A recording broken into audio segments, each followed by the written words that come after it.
Here's the secret sauce. Before people engage with you, you have to engage with them. Be a part of the community before you start selling to a community. Austin Gingerich, it's because of people like yourself that actually do something about it and create opportunities to network and be a part of community. Like, that's what's moving things forward. We're chasing something. What that is in your life could be a million different things, but for me, it's freedom. That's part of what I do, right? I bring people together and I help them define what that path is for them. And it's not always a straight line. It never is a straight line, actually. Tons of people saw the need for community and in-person community, where that was very hard, but needed. I was that introvert that would not do anything. I was the quiet guy in high school.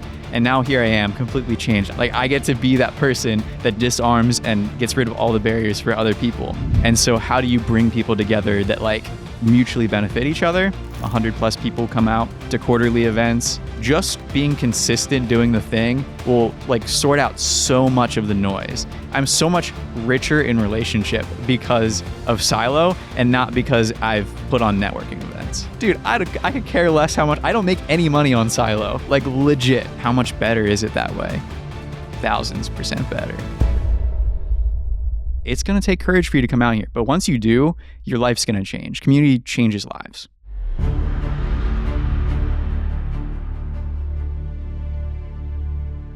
So, Austin Gingerich, thank you so much for joining the podcast today. Dude, thanks for having me. Appreciate it. So we got connected when, I think it was about 2 months ago, I recorded a few podcasts, and one was with Pete Rodriguez, who I know you work with. He's my guy. Mm-hmm. And, you know, you've had him as a podcast guest, and, you know, I'd love to dive into like how you got connected with him and just the collaboration and networking around that.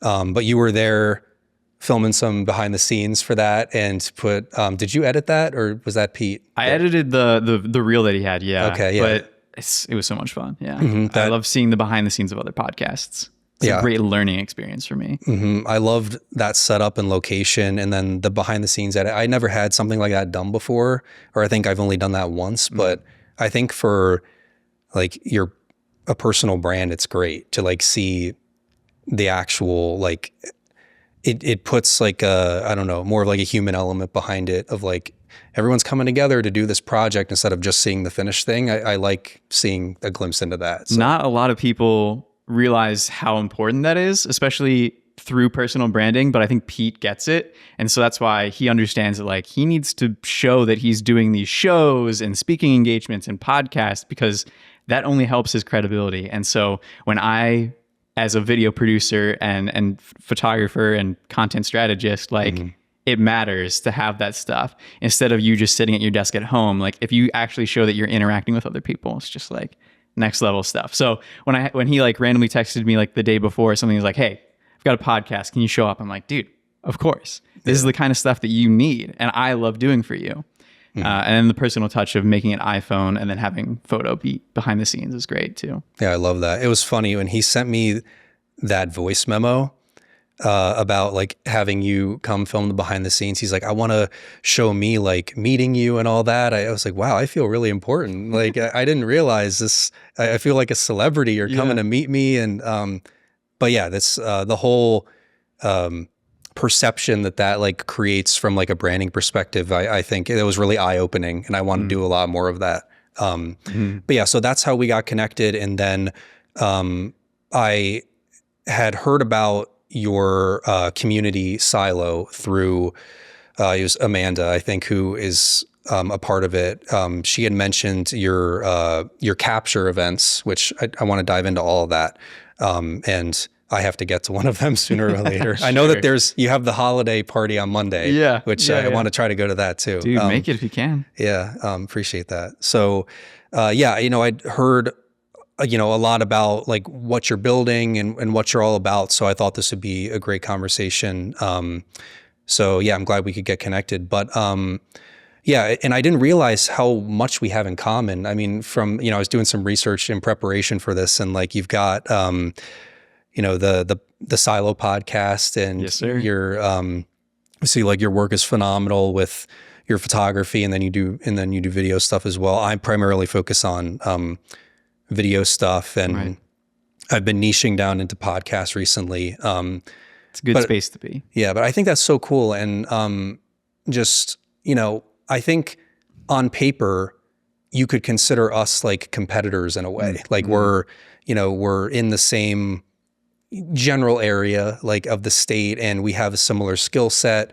But I think a winning mindset to have, and I'm sure that you'd agree with this, like because of like what you're doing with Silo, but like the whole mentality of a rising tide lifts all ships. Like if, especially on a local level, like if we can all contribute to each other, lift each other up, promote one another's platforms, and if we have too much work, then refer someone else. Like, I think that's the way to look at it. So, I mean, when you agreed to do the podcast, when you have your own, if you invited me on yours, I would do it. Like, it's just, I think it's the most fulfilling way to approach all this, I think. But I don't know what your thoughts are. I mean, you invited me to fight you on camera is what I got invited to. So like, this is where we're going to duke it out. No, but it's so true because I mean, if you think about it, I mean, we already talked about it. Like, it's literally just, hey, you do work for other people, but you probably have a capacity that you're at, and you can only do so much without hiring other people.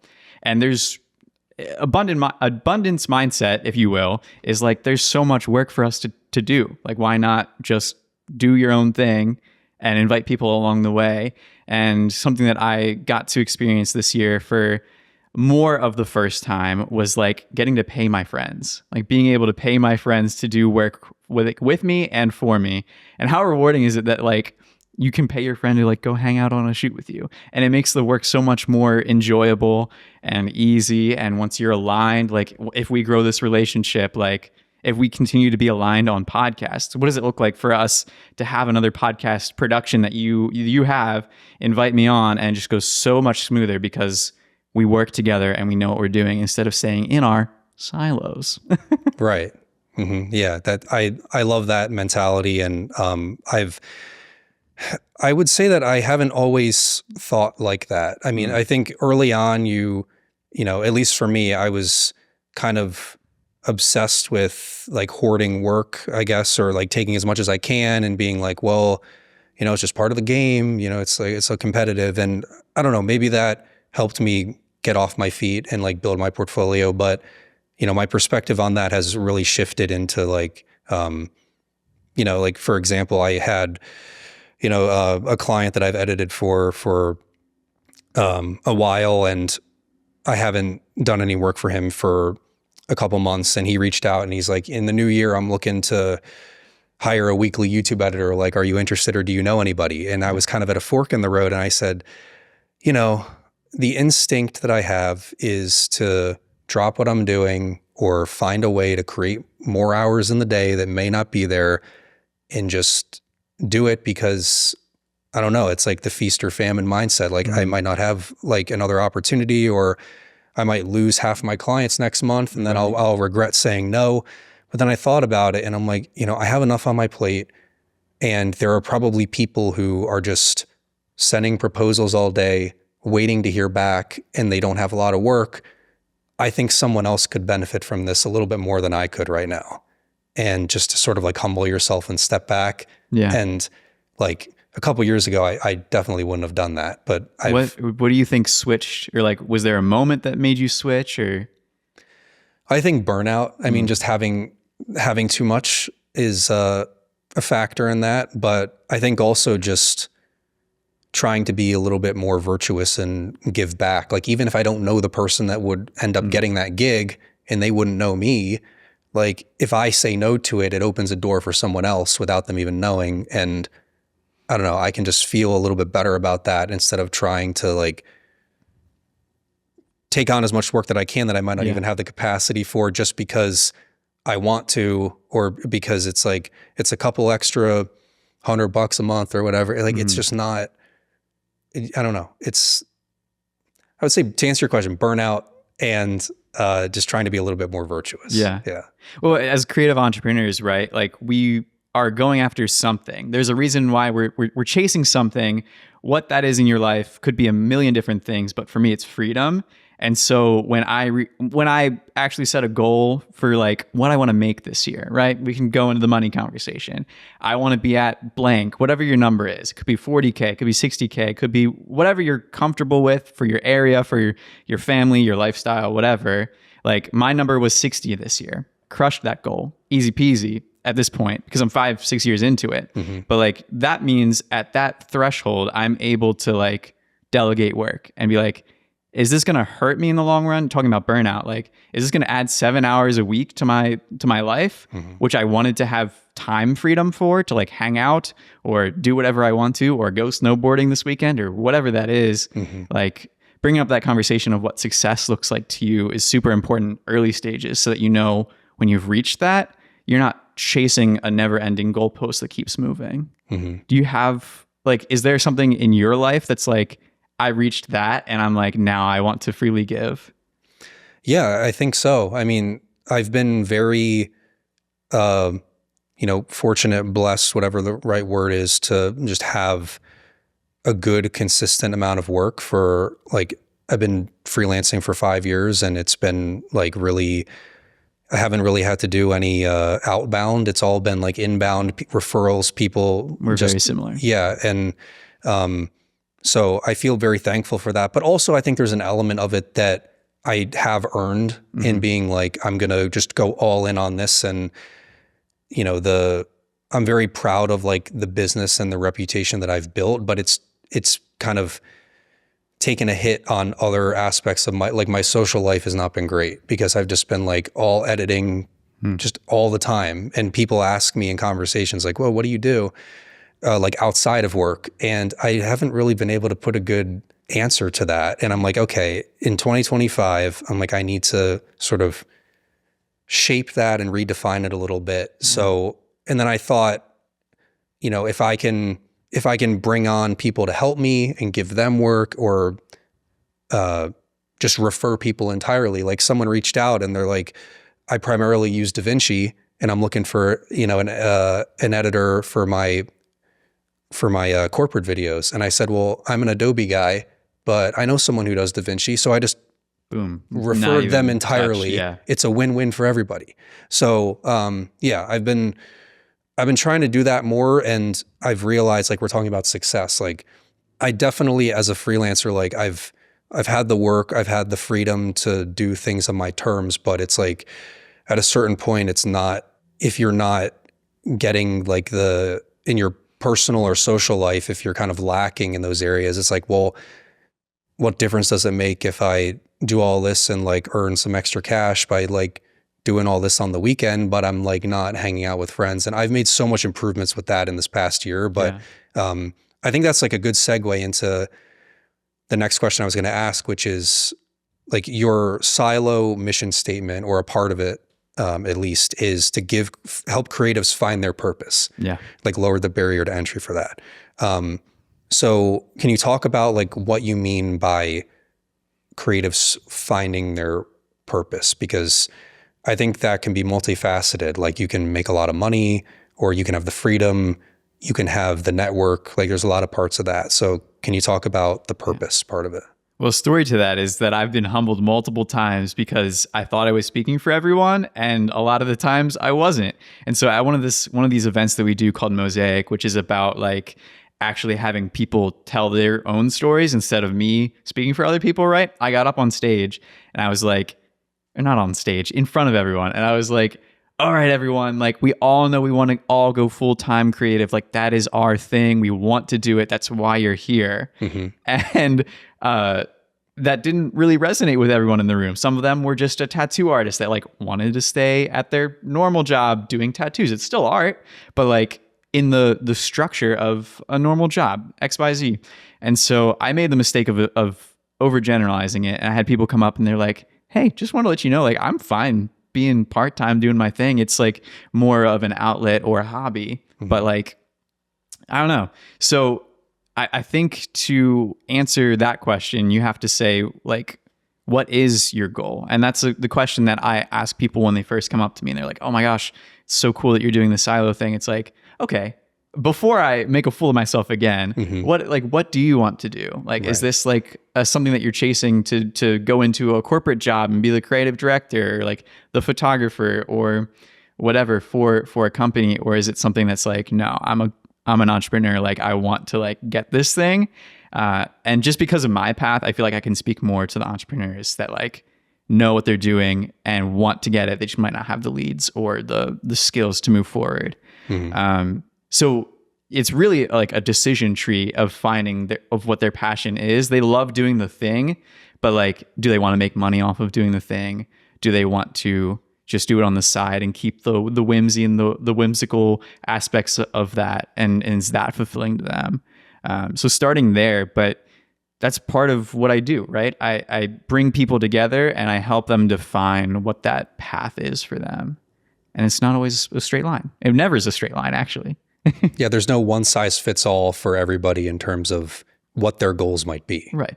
I mean, you know this firsthand. Like, you have a client and they're like, I want to do video podcasts. You might even say, part of like the onboarding call might be, are you sure you need to do this? Is this actually benefiting you? Is this the return on investment you're asking for? Right. It might not be the best fit for them. Mm-hmm. And to actually say that helps them trust you even more, because it's not you just selling your services to make the money. It's like, I want to be a creative partner. Mm-hmm. And so in my own business, I want to be a creative partner to people that want to do similar things. Yeah, I think that's a great point. And it may be kind of like an adjacent topic, but when you're pitching your services, if you can, it kind of elevates your status a little bit. If you're like, I am going into this with a purpose mindset, and not just and sometimes, you have to pay your bills. If you don't have a lot of money, like you have to take on whatever work you can. But if you can say, like, on a call, I don't think we're a good fit, or you should do this instead, it makes people respect you more, because you're grounded and you have your values in order. And it's like, okay, if they are a good fit, great, then it's a win-win. It's business for you. You're helping them grow their business through your service. But I think I try to eliminate like the neediness kind of aspect of it, to say like, okay, I'm going to be intentional here. And I think that like people notice that. Yeah. So. And I think going back to what we were talking about, like freedom, it's like, is this client going to be a pain in the butt to you? Like, where do you value your time? Like, that's, to me, is like the biggest thing. Like, I want to appreciate your time. I want to appreciate my own time. Mm-hmm. So if this is going to be you asking for 7 revisions because you're not really happy with the work I'm doing, and you even say a slight thing that's like, I really like your style, but I don't like this aspect of it. Mm-hmm. That's like, okay, we're fielding it. And it's like, okay, we'll keep that in mind for like, if I want to say yes or no, not because you like hurt my feelings, but like, if you don't like what I'm putting out and like that's a consistent thing that I'm putting out, like, you probably shouldn't be talking to me. You should probably be talking to my friend who does the work that you want to do. Right. Let's pivot a little bit and talk about founding Silo, which you said was 6 years ago, 2019. That's crazy. So tell me about, what was the spark for that? Was there a desire that you had within you, like you wanted something like this to exist for you, and then you thought other people might join along? Or is it something that you saw was lacking in the industry as a whole or on a local level, and that's what propelled you to co-found it? Yeah. So my friend Gavin, who at the time 6 years ago, we like barely knew each other. We worked at the same church, and he was on the band and I was a tech guy, like actually live mixing his work, right?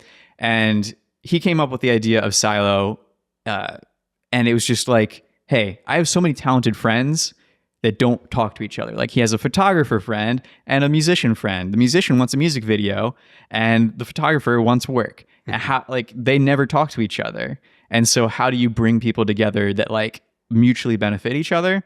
And so he came up with the idea. He came to me, just some random guy that he knew in like his circle of like actually physically being around, not even talking to. And he's like, you do social media-ish, right? And I was like, I mean, I post my photography sometimes. Like, I know what kind of works and what I'm trying to do. And he's like, okay, like, let's start something called Silo where we're going to actually get people out of their own silos. And so started with 6 people in like a Panera, like just hanging out. Like we just wanted to get people together, see what works. It was just a basically tight-knit group of his friends and me. And I was like, okay, I'm starting to see connections on like how you guys would need each other. And we met like monthly or something.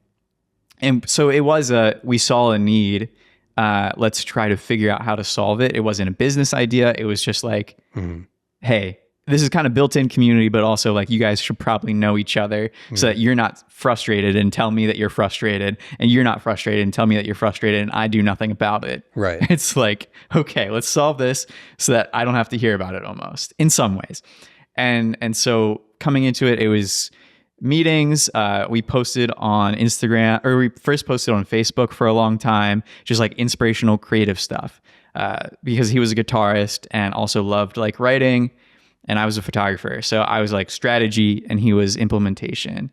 That shifted during COVID, and tons of people saw the need for community and in-person community, where that was very hard, but needed. And so moved on to like coffee shop, poetry slam events. And I headed up a new thing called a capture. And that's what's kind of taken us to where we are today, is where at first it was at Overlook Park in Lancaster. 20 people showed up, and it was like their closest friends. So like we weren't doing anything fantastic, and it moved on to what we have now of 100 plus people come out to quarterly events, try to do some paid workshops in between, and a ton of like video content. I love that. Yeah, I think sorry, that was the whole story, not just answering your question. No, I mean, I was gonna probably ask follow-ups that led to that anyway, so it's perfect. It's because of people like yourself that actually do something about it and create opportunities to network and be a part of community. Like that is, I think that's what's moving things forward. And I mean, like I have aspirations to, I mean, even through the form of podcasting, is just to like bring people together, even do like maybe podcasting events and like just have people come together and network and record stuff. Like I have ideas for that, but I mean, it's like what you're doing with Silo, and I think it's so important. And it's funny, like I've seen a direct impact of being thoughtful about community, like in my own life. Like it's going to be coming up in April, I'll have lived in Lancaster for 4 years. And for the first 3 years, honestly, I didn't put any effort into being a part of community. Like I just kind of stayed kind of isolated and did my own thing. Like most of the work I did was remote. Some of it was still in Philly, which I grew up in the Philadelphia area. So I would like go there on occasion, but I didn't really have any connections around here. And then I started going to this run club Common, and I've like just going to something like that. You meet like 2 or 3 new people every week. And then, you know, doing this podcast thing, it's opened so many new doors, and I've like gone to a couple like the networking professional groups. And I've realized that like that stuff is not just going to fall on your lap. Like you have to actively seek that out, put it on your calendar and go do it.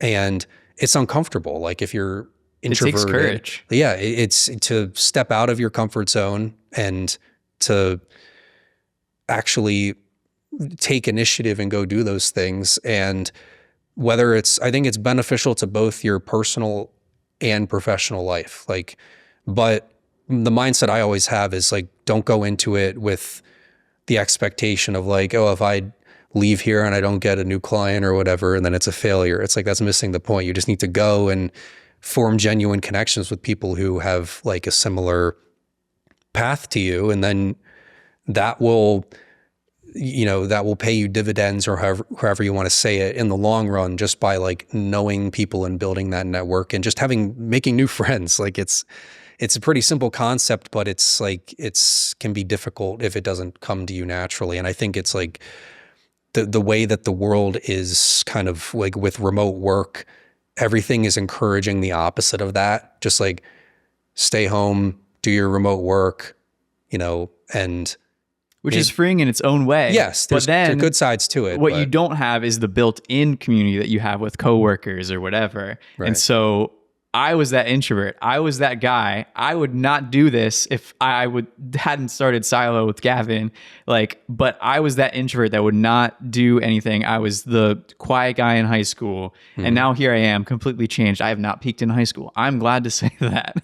I'm the same way. And so because of Gavin, honestly, pushing me to be the extroverted person, he was definitely the head, the social guy. Like you would see his face. And I kind of grew into those chops. I grew into him showing me how to encourage people and just be the energy that people need, even if you have to be the awkward, crazy. Like I'm sure at Common, Curran's just the guy that breaks down all of your barriers. He probably comes up to you and just gives you a big hug for all the new people. And it's just like, yo, you're a part of this now. Like, don't be ashamed of it. Yeah. And so I had to grow into those chops as the introvert. And now I just get to see the same thing happen, but to other people. Like I get to be that person that disarms and gets rid of all the barriers for other people. And it's not me even planning it. It's just now who I am. It's built into me. And that allows for so many more opportunities. And so what you're saying about community too, it takes courage. I was that person. Now, because of that knowledge, that brain shift for me is so much easier to talk to those people than to be an extrovert and why aren't you stepping up to my plate? It is now I'm speaking to the introvert of the crowd. Hey, it's going to take courage for you to come out here. But once you do, your life's going to change. Community changes lives. Absolutely. Mic drop. Yeah, I love it. I've very similar story in terms of being the quiet kid in high school and just kind of feeling and I, can't be alone in that. It's just, but that I let that define me for so long of being I'm just introverted. So that's just how it is. I'll never be an extroverted person. And I don't think there's anything wrong with being introverted. It's just the problem is when you use it as an excuse as to why you don't have any friends or social connections, because that is in your control, even if you're an introvert. And so that was kind of a light switch or a light bulb moment for me. And it was almost like a light switch in the span of 2 years or so where I started working on that. And now it's kind of the script is flipped in a way. I'll go to the common events, and when I first went there, I was the guy just standing in the corner, waiting for someone to come up and start a conversation. And now I go up to the people who are standing in the corner waiting, and I start the conversation, and people open up when you do that. And you don't realize how people may seem like they're just kind of closed off and they don't want to talk. But as soon as you just break that barrier, it's freeing to them, and then they feel welcome. And it's that it's so important. And just being the person to I feel if I can be that person to do that, and being having that limiting introverted mindset for so long, then anyone can. It's why it's important to talk about it. Yeah. For that reason, because anyone can do it. Absolutely. So I know that you've grown Silo to the capture events. You say there's between 90 and 100 people on the high end. Yeah. But wow. So I'm sure that it's like you said in the story, it started with 6 people and then grew to that. Talk about the other doors that's opened in terms of supporting local businesses that host these events. And because I'm sure that might have not necessarily been goal number one when you started it. It was just to bring people together. But now I'm sure it's opened more possibilities of promoting other local businesses, or just talk about the things that maybe you didn't foresee when you started it that have happened as a result and as it's grown. Yeah, absolutely. I think what's crazy and the part of the story that also talks to the viewers of like, you can do this too, is the fact that like I was still working a full-time job doing Silo and doing like side gig work. And so I wasn't like trying to pay these businesses to host our events. It all started outside, like in parks and stuff like that. And just through growing this and through connections with other people, right? There's like, oh, I'm a studio owner. You guys should totally come over to our studio and check it out. I just want to like get to know you. You're a photographer. Like maybe it was in their business interest to have me into their studio and be like, hey, like, could you use this space in the future? Like, do you see anything that you could do here? And I'm like, oh, there's definitely a possibility of like work that I could do in your studio. Maybe I haven't done studio work before. This is a great opportunity to like, hey, so I don't make a lot of money off of Silo. Do you think we could work something out like creative services is what I would say to them.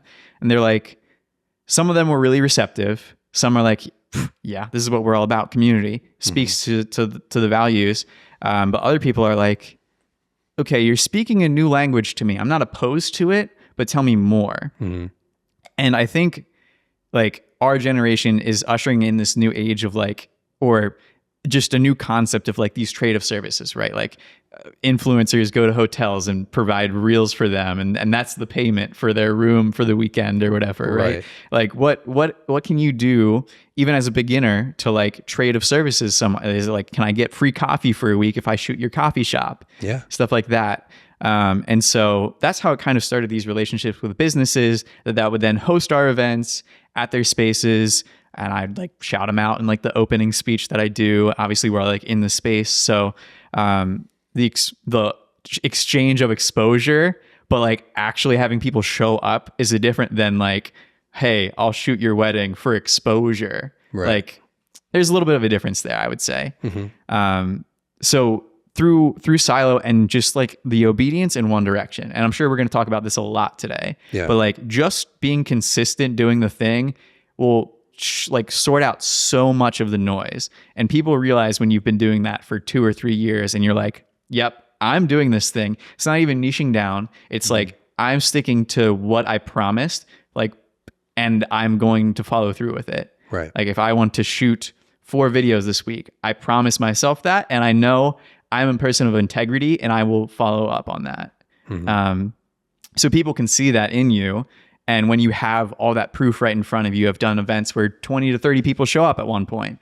And then I graduated to 40 to 60. And people are like, okay, I'm a studio. I want 40 to 60 of your photographers that might be able to pay me in the future to come into the space. And it's good for them. And it's good for me to have a spot to do that. So through those relationships, it's just made it so easy. And because I built a genuine relationship with the person that owns the studio first, like the business transaction comes so much easier. Yeah, I think that's a great form of marketing for the business, because I know that that's a strategy that people will use. It's like if you have like a food product, you just kind of go to an event and you give the food away for free. People try it and then they'll come back. And it's the thing where if you host, if you have a lot of photographers and you're hosting it at this photo studio and they're like, oh, I need a photo studio, they'll remember it. So it's like, it's great. And there's not necessarily like you said, not necessarily money attached to it. There's exposure, but it's really effective exposure because you're like bringing in the right people that would actually like benefit from. Yeah. And it's not a stat that I like promote, but I've definitely made all of these businesses thousands and thousands of dollars from people that have come back and like done stuff with them, or even just like the collaborations that like has a model and a photographer come together and like just sparked something so fantastic that like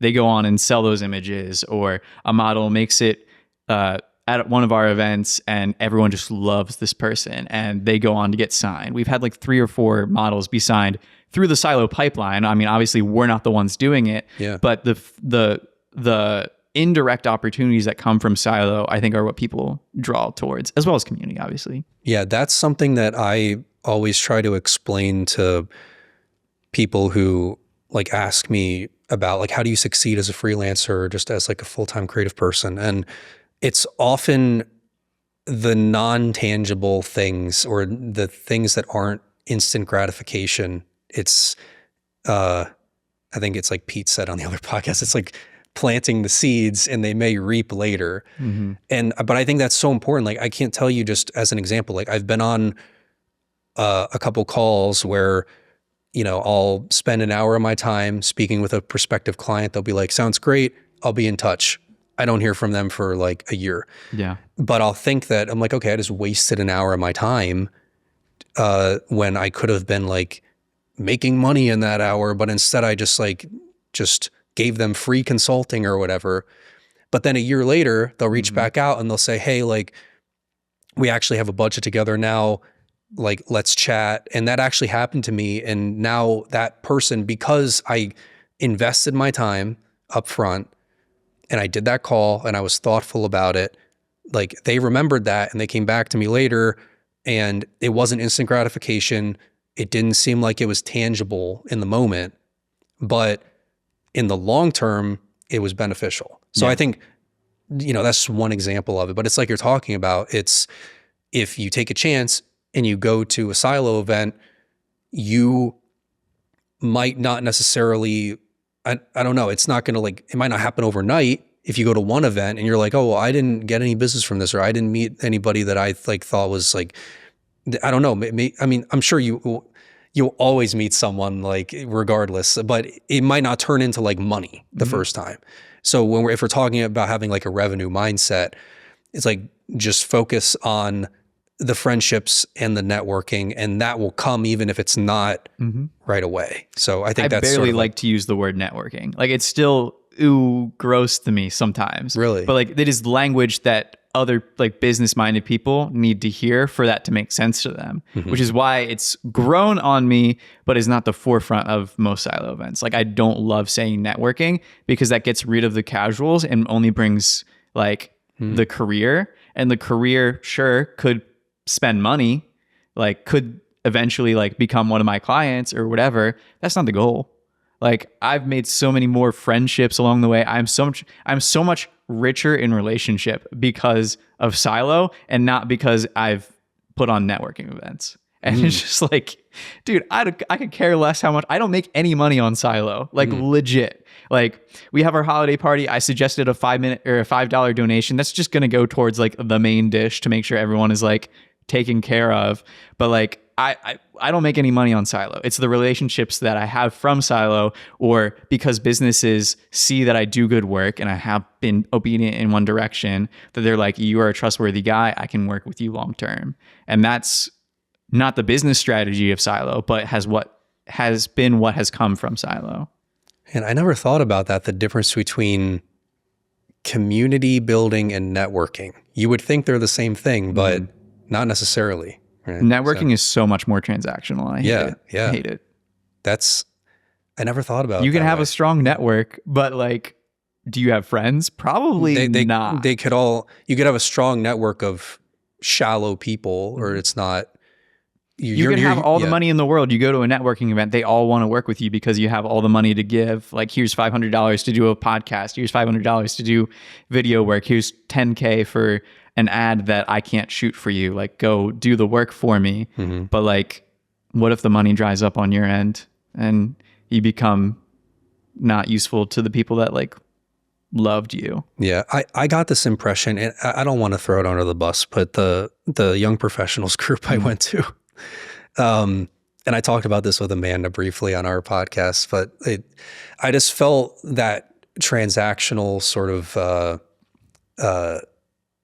energy? That energy there where, like, the agenda with common running is like, just show up, meet new people, and get a good run in. It's just very simple. It doesn't matter what industry you're in, how old you are. That's what I love about it. It's like, it's outside of career. It's outside of personal. It's like, yes, it's a personal development kind of thing, but like, it's outside of do better for money, right? Kind of thing. But the young professionals, it was like everyone who I talked to, and I'm sure a lot of them were well intentioned. Like, they have like a kickball league, and they have like other things that you would, consider outside of the traditional just networking events.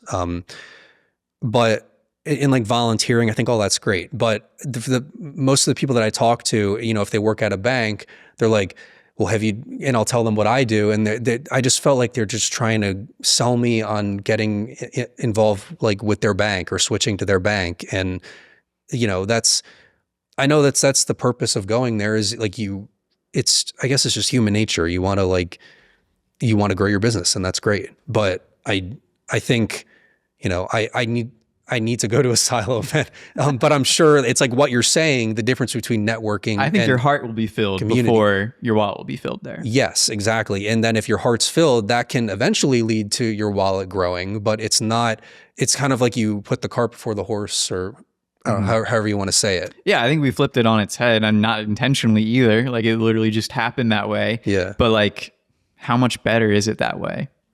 Like 1000% better. Because it's not, I'm going to sell you to do a photo shoot with me. I'm not going to, all the things. Yeah, that's awesome. Let's pivot slightly to, you know, if you're, and this is speaking very broadly, but I guess like if we want to cater it to, let's just, because I'm in the video space and like you are as well, let's just approach it from like being videographers, or if you are a videographer, and I'm sure you can apply the principles more broadly.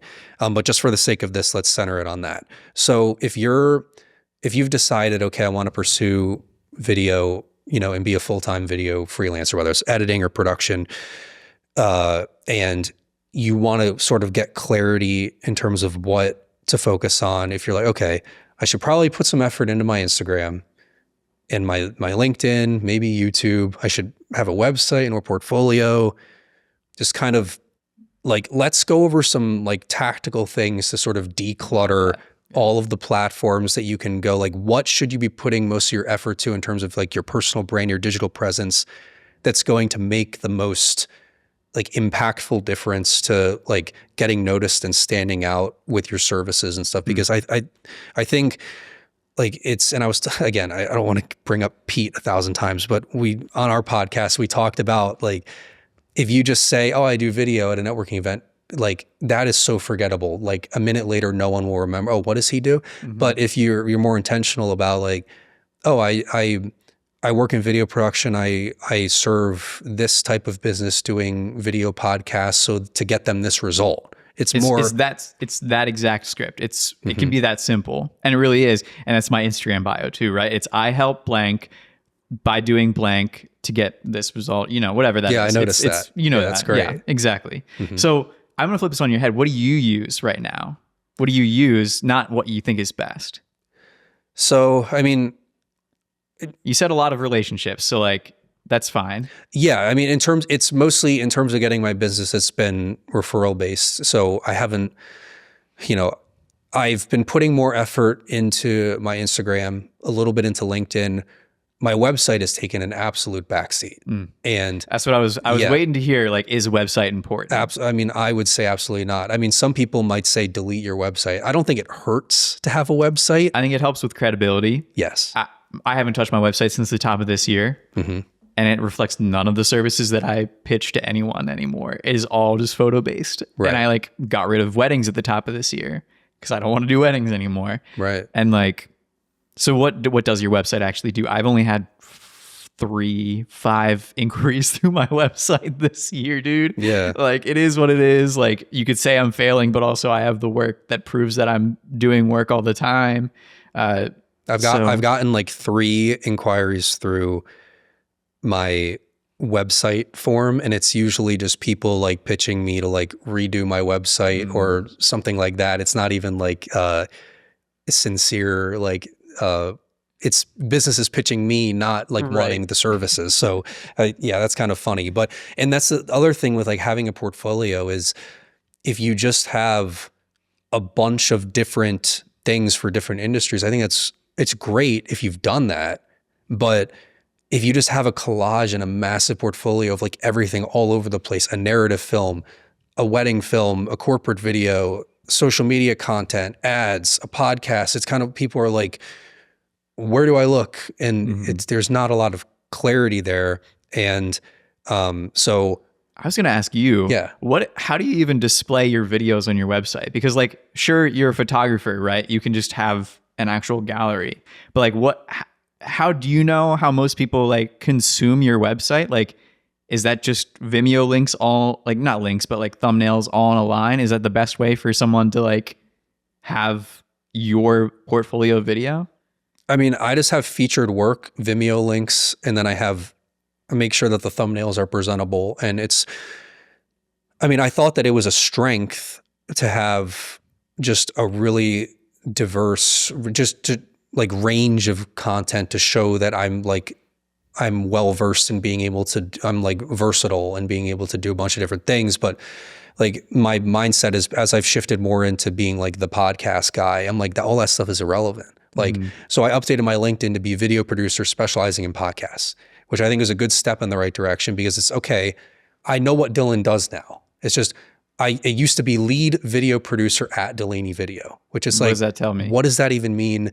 And the one thing that kind of, this might be controversial to say, but when people say founder and CEO of their own company, when they're the only person, Yep. anyone can be a founder and CEO. It doesn't mean anything. So I've never put CEO.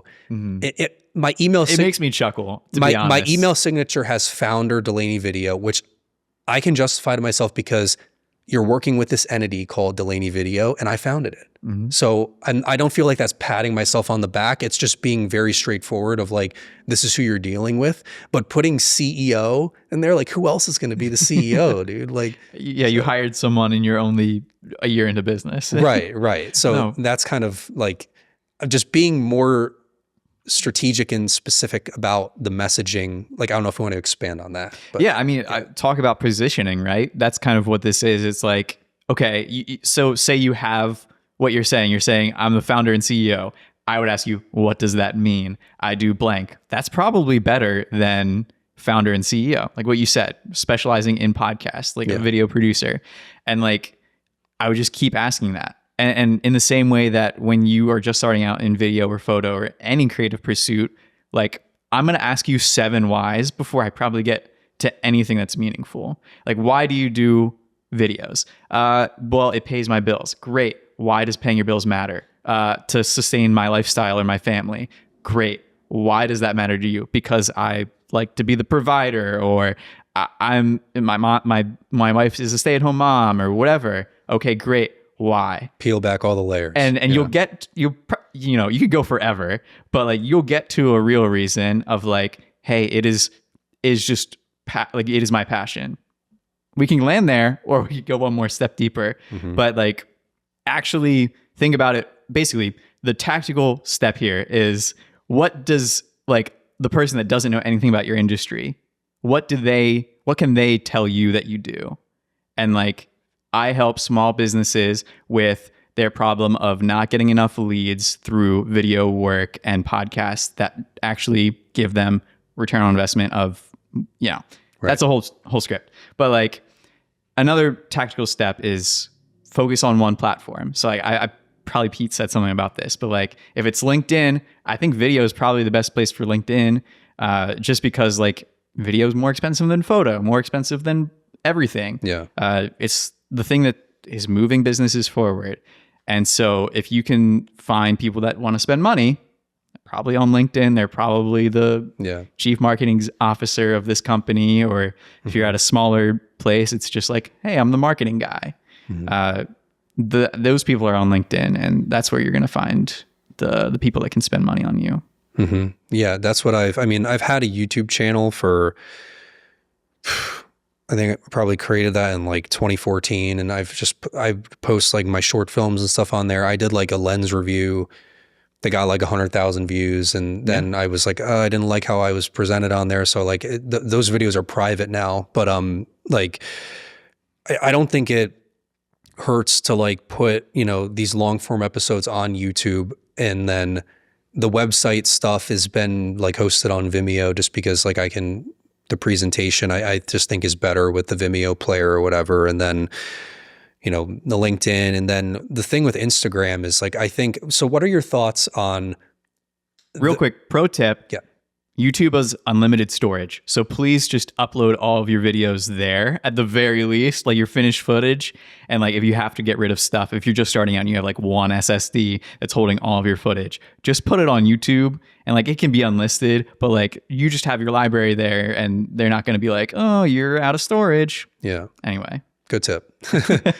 What are your thoughts on like the vanity of how many followers or subscribers you have? Because that's one thing that's kind of like, I don't know if it's working against me a little bit, because I've only recently started putting more effort into my Instagram, but still really don't have that many followers. And obviously as I keep like doing things organically, like I thought about like, should I just run ads for awareness? Because I'm sure if you run ads, like it can boost your follower count. But like, how much do you think that plays a role in terms of like, if someone goes to, because if I get referrals, they don't really care, because they just know this mutual person trusts Dylan, so I trust them for that reason. I don't care how many like followers they have on their accounts. But like, what are your thoughts on like the vanity of that? Like, is that important, and how do you grow that? Yeah, followers don't matter. They're out the window as of like probably a couple years at this point,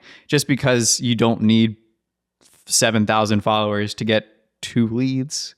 Like literally, you could have a 300 follower account. Like, I don't know what yours is. Let's just say there's a beginner photographer, videographer. 300 is enough to like have the right person look at it. Stop looking at your followers and start looking at like how you're presenting your stuff. Like videographers a lot of the time have like horizontal video on Instagram. That's not super native to the platform. They're not going to push it as far. And it's, I'm not even like the man versus the algorithm kind of thing. The algorithm is your audience, and like you can swap those out anytime. Mm-hmm. Right? So if I was scrolling and I see a horizontal video and I see in the top right that it's 7.5 minutes, and I'm on Instagram, a platform where I can just go to Reels and scroll, like I'm not going to watch that. So at the very least, transform some of your horizontal footage vertical, cut it down to something that is actually shareable. And I think most posts on Instagram need to be some kind of conversation piece. Mm-hmm. I think it needs to be, hey, there's the first 7 seconds of a wedding trailer that I made. Now, what's the next thing I can do? Or why does this, like in the caption, why does this matter to me? Right. Not just like Nathan and Jessica's wedding day, March 16th, 2025. Like, what does that tell me if I'm trying to sell my services to you? It tells me that Nathan and Jessica hired you. Great. What cool thing did you do on that project that was new to you, etc.? Yeah, that stood out. Yeah. What did you learn? Yeah. So I think you have to package your things native to the platform. And so for LinkedIn, you could probably go 2.5 to 5 minutes and make some kind of educational piece. Like if you're a video producer, why not turn the camera on yourself and say, hey, in 2026, I'm hiring, I would love to have you hire me for these 3 things. I did that at the beginning of 2025. I was like, I have openings for 3 retainers this year. I would love to see you guys come in. This is what we'll do for your business, why it matters. Mm-hmm. Like that's super fun because you're a video producer. You can create high-end visuals for other people. If you don't have work, do it to yourself. Do it for someone for free. Mm-hmm. Yeah. The thing with like social accounts that I think is more important than the followers is like, are you putting effort into it? Are you posting consistently? Is the work high quality? And I think that goes more than like if you have an account with 10,000 followers, but the last post was 6 months ago and the engagement is really low. Like if the engagement is high on the followers or the audience that you have, then that's more valuable, I think, than just like having thousands and thousands of followers, but like really low engagement. And here's the secret sauce. Before you engage or before people engage with you, you have to engage with them, right? Mm-hmm. The secret sauce is actually being a part of the community, the online community. Right. How do you do that? You hype other people up in the comments. So like before, if you have like 2 videos to your name and you're a beginner like videographer, just go comment on local places that are doing great jobs and get in their comments, because either one, they have really low engagement and you're the only person there. And they'll recognize that. They'll be like, oh my gosh, Austin is the only one commenting on our stuff. We have one like super fan. And then over 6 months, like I said, this is the long game. Then they'll be like, hey, Austin, like we saw that you do stuff. Can we have a little bit of your time? Mm-hmm. Or even just like, hey, thanks for following, like thanks for engaging for so long. And then turn that DM into a conversation. But the secret sauce is really just like be a part of the community before you start selling to a community. Right. Like that's how Silo was built, is like we highlighted other people's photo and video on our stories, tagged them in our stories so that they were reshareable. Yeah. They post our reshare of their stuff on their page. They'd be like, what is Silo? Click into it, follow. And then before we had even 7 events, we had like 1,000 some followers, Yeah. Like just other people are so selfish. I mean, everyone's selfish, right? Everyone's selfish. They want to see their own ego be fluffed. I'll do that for you in return for a follow. At the end of the day. Mm-hmm.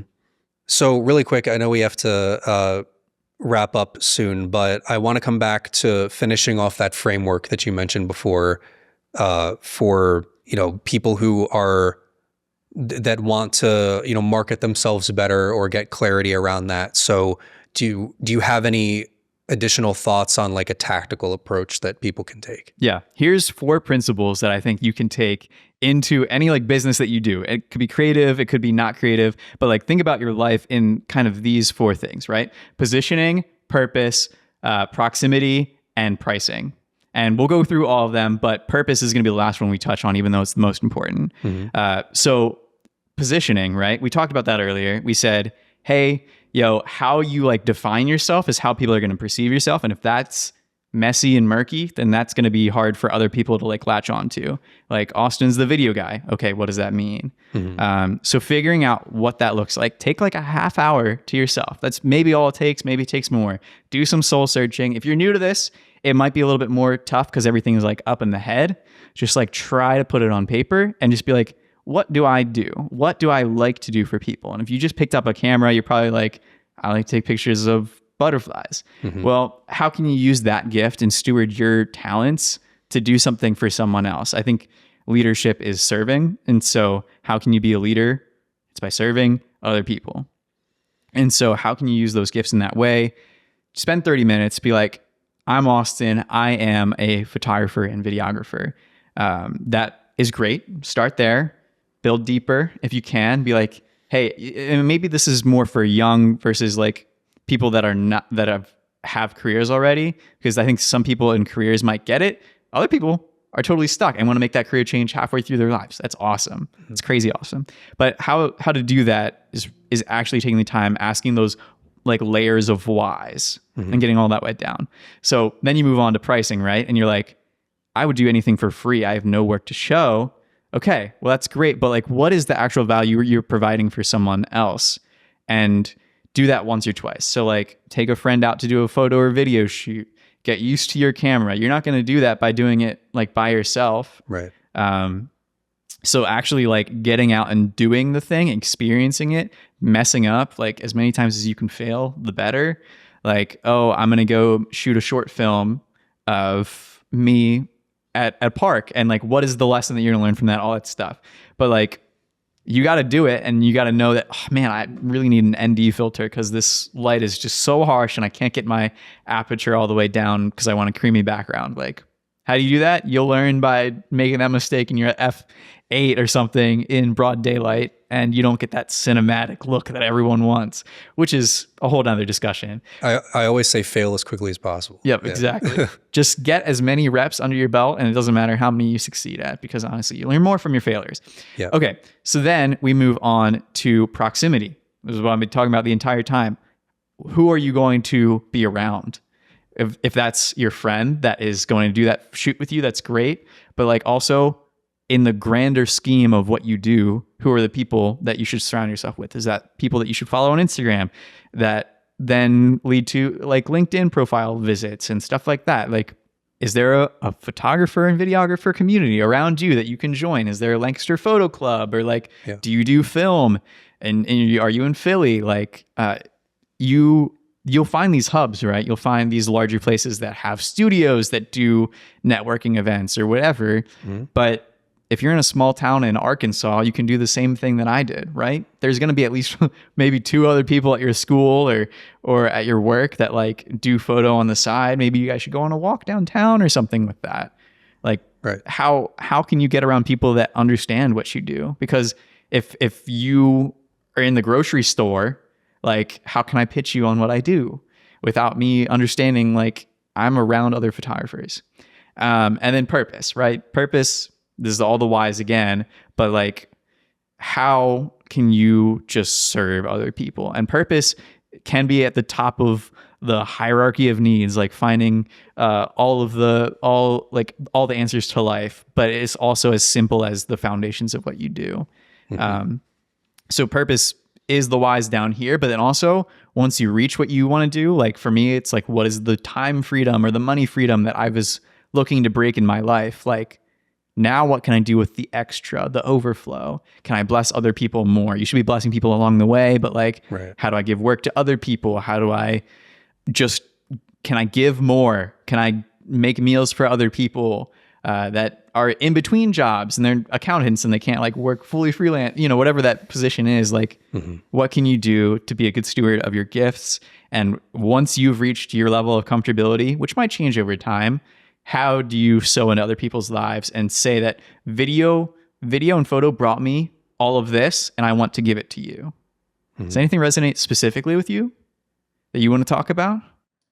No, I love that. I think it's very, I think a lot of what we've been talking about is very like tactical. Like oftentimes you can speak really abstract about these things, but I think these actually give you the chance to like put a pen to paper and actually ask those whys. And, I've been doing that recently and like I was saying before, trying to find more purpose beyond just like, this is a way to make a living. It's also a way to like give other people opportunities and things like that. So like that has certainly resonated with me. And I think there's like, you just have to look around, like with the proximity thing. It's it's a really exciting time there's plenty of problems in the world, don't get me wrong. And many have gotten worse as time has gone on and many have gotten better, but you also have to, look at like you have a laptop and an internet connection. You can educate yourself on a lot of different skills. Like I taught myself how to edit through YouTube videos and it seemed like kind of frivolous at the time. Like, oh, Dylan's just watching this stuff in high school, but that's the stuff I do to make a living now. And isn't that so cool? Like, yeah. I just had this realization this week, but like I had my desk and it just had my laptop, like an SSD, AirPods, my phone. And I was like, that is deadly. That is deadly that I can do what I love with that. Yeah. And make whatever I'm comfortable with just that. Like that is deadly that I can do that. It's deadly being used as like crazy, but also like, these are like my weapons. Yeah. In the best way possible. These are my weapons. These are the tools that I have to like make life change for other people, money change for other people. Right. And just to be able to do it from anywhere. Like I've traveled like all over the country in the past couple of years. Like I'm a baseball fan. So I've been to like 20 of the 30 parks and I'll literally just go on like a solo trip. I'll like edit from hotels in different cities. And I'm like, so cool. It's all I need. It's like, it's never been easier to travel and see new places. And I can do this while working from anywhere, serving clients, doing fulfilling work. And that's just like encouragement I would give to anybody is like, it's given all the resources that are available to us in terms of like the technology and things like it's such an exciting time. And there's so much opportunity out there and you just have to seek it out and look for it and be well-intentioned and do good work and people will remember that. And I think it's, you can, if you put effort into those things, like it'll come back to you can create a really great fulfilling career out of it. So. Yeah. We didn't even talk about client experience, but just being kind takes you like half the way there too. Mm-hmm. Absolutely. Let's wrap up with what are your goals for Silo in the next couple of years? Like, where do you want to see it grow? And like, how would you define, I know you've already had success with it, but just continued success and how would you define that as time goes on? Yeah. So 2025's word of the year was refine. So figuring out what I actually need to do to keep this sustainable. I think one of Silo's like main pillars is like actual sustainability in doing this. Like I'm not making money. So what is the thing that like keeps me alive? Right. Yeah. And so I put in a lot of effort at the beginning on like making these things happen. But now a lot of this stuff comes so easy to me. So how do I use the time that is now come off of that curve of hard work and making time easier into sustainability? Is there like standard operating procedures that I can do, templates that I can put out that do that? And so the last year's or 2025's word was refine. This next year's word is proximity. So we're going to be focusing a lot on staying together. And so what does that look like? That looks like being able to be around people that matter, people that challenge you, and people that challenge you, people that encourage you, and people that are just there for you. There's 3 different kinds of people, and they can all be the same person. But also having 3 different people is better for accountability and all that stuff. So in 2026 and beyond, our goal long-term is to have a co-working space where creatives can just come and have their own desk and also have a photo studio and also have a podcast studio. I love that. Just setting that out into the world for everyone that I come in contact to hear. If you got contacts, hit me up. But I'm also like so far away, I feel like, from buying real estate or anything. So that's crazy thought to me, but that's the crazy faith that I have for the future of Silo. And in this next year, I'm focusing heavily on YouTube. I want YouTube to become a huge part of what I do. I'm carving out time in my schedule to like script and put together, and I want to outsource editing to YouTube videos so that I can just have this machine going, because so many people have had success on YouTube. I'm not trying to be an influencer or a YouTuber, but like, how can I serve people that have questions? Like, how do I start a podcast? Well, let me show you. You can listen to everyone else on YouTube, but how about someone that is in Lancaster and has the exact same environment as you, instead of someone that's in Seattle, where the market's probably way more competitive. Right. It's a big city, XYZ. So I think being able to serve those people well on YouTube is super cool and a great resource. And also, the game of YouTube is also being able to sponsor your own videos instead of having other people dictate what you talk about. Mm-hmm. So putting in, hey, you can be a part of our Discord. Hey, you can be a part of the community, whatever those sells are. Or, hey, I can audit your Instagram. Like, being able to sell those in that makes me revenue to continue doing what Silo was all about. Yeah, it's a vehicle to, exactly. It gets people to show up, and then they're getting value out of it, and then you can also pitch your other services at the same time. So That's a great way to think about it. Well, Austin, thank you so much for doing this. It was exceeded my expectations, honestly. I know we could talk for a couple more hours, but I'm really thankful that you took the time, and I know you're very busy, so I really appreciate it. Thank you. Thank you. Same time next week.